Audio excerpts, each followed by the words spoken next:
नमस्कार दोस्तों, अनोखी टून्स में आपका हार्दिक स्वागत है। एक छोटे से गांव में मोहन नाम का एक गरीब किसान रहता था। उसकी पत्नी सीता और बेटा राजू उसके साथ रहते थे। मोहन बहुत मेहनती था, लेकिन कई सालों से खराब फसल के कारण उसके घर की हालत ठीक नहीं थी। हर दिन मोहन सुबह सूरज निकलने से पहले खेत में चला जाता और देर शाम तक मेहनत करता था। फिर भी उसके परिवार की जरूरतें मुश्किल से पूरी हो पाती थीं। मोहन, घर में बस 2 दिन का राशन बचा है, अब क्या करेंगे? चिंता मत करो सीता, भगवान ने चाहा तो इस बार सब ठीक हो जाएगा। एक दिन गांव में एक अमीर व्यापारी आया। जो किसान सबसे अच्छी सुनहरी फसल उगाएगा उसे मैं 100 सोने के सिक्के दूंगा। उसने घोषणा की कि जो किसान उसके लिए खास सुनहरी फसल उगा देगा उसे बहुत सारा धन मिलेगा। गांव के सभी किसान उत्साहित हो गए। पिताजी, अगर हम जीत गए तो हमारी गरीबी दूर हो जाएगी। हाँ बेटा, लेकिन मेहनत और ईमानदारी से ही सफलता मिलेगी। मोहन भी उस प्रतियोगिता में भाग लेना चाहता था। व्यापारी ने किसानों को विशेष बीज दिए। मोहन को भी एक छोटा थैला मिला। बेटा, ये बीज संभाल कर रख, इन्हें उगाने के लिए धैर्य चाहिए। मैं पूरी मेहनत करूंगा। घर लौटते समय मोहन को रास्ते में एक बूढ़ा किसान मिला। बूढ़े किसान ने उसे धैर्य और मेहनत का महत्व समझाया। मोहन ने उनकी बात ध्यान से सुनी और पूरी ईमानदारी से मेहनत करने का निश्चय किया। अगली सुबह मोहन ने अपने खेत में बीज बो दिए। वह रोज खेत की देखभाल करता, पानी देता और फसल उगने का इंतजार करता रहा।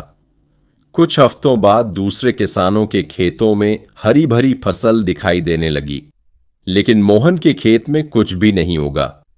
यह देखकर उसे बहुत दुख हुआ। लगता है तुम्हारे बीज खराब थे मोहन, इस बार तुम प्रतियोगिता नहीं जीत पाओगे। इतनी मेहनत के बाद भी कुछ नहीं होगा। मोहन का दिल जरूर टूटा, लेकिन उसने हार नहीं मानी। वह रोज अपने खाली खेत की देखभाल करता रहा। उसे विश्वास था कि सच्ची मेहनत कभी व्यर्थ नहीं जाती। दिन गुजरते गए। उधर बाकी किसानों के खेत सुनहरी फसल से भर गए। पूरा गांव प्रतियोगिता की तैयारी में लग गया। मोहन का बेटा राजू भी चिंतित था। वह बार बार अपने पिता से पूछता कि क्या उनके खेत में भी फसल आएगी, लेकिन मोहन हमेशा उसे ईमानदारी और धैर्य का महत्व समझाता। धीरे धीरे प्रतियोगिता का दिन आ गया। सभी किसान अपनी शानदार सुनहरी फसल लेकर गांव के चौक में पहुंचे। मोहन अकेला था जो खाली हाथ आया था। उसे देखकर कई लोग हंसने लगे, लेकिन मोहन शांत रहा क्योंकि उसने कोई धोखा नहीं किया था। जब व्यापारी ने उससे उसकी फसल के बारे में पूछा, तब मोहन ने सच सच बता दिया कि उसने दिए गए बीज ही बोए थे, पूरी मेहनत की थी, लेकिन कुछ भी नहीं होगा। यह सुनकर व्यापारी मुस्कुराया। फिर उसने सभी लोगों के सामने एक बड़ा रहस्य बताया। व्यापारी ने कहा कि उसने जो बीज किसानों को दिए थे वे उबाले हुए बीज थे। उनसे किसी भी हालत में फसल नहीं उग सकती थी। यह सुनकर पूरा गांव हैरान रह गया। सभी किसानों के चेहरे उतर गए। तब व्यापारी ने बताया कि बाकी किसानों ने अपने बीज बदल दिए थे।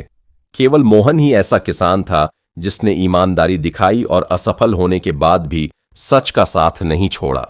व्यापारी ने सबके सामने मोहन को मंच पर बुलाया और कहा कि ईमानदारी सबसे बड़ा धन है। इसके बाद उसने मोहन को 100 सोने के सिक्के इनाम में दिए।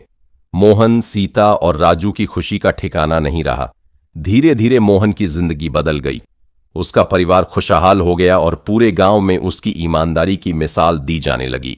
बच्चों, इस कहानी से हमें सीख मिलती है कि जीवन में कभी भी झूठ और धोखे का रास्ता नहीं अपनाना चाहिए। ईमानदारी का फल भले देर से मिले, लेकिन वह सबसे मीठा होता है।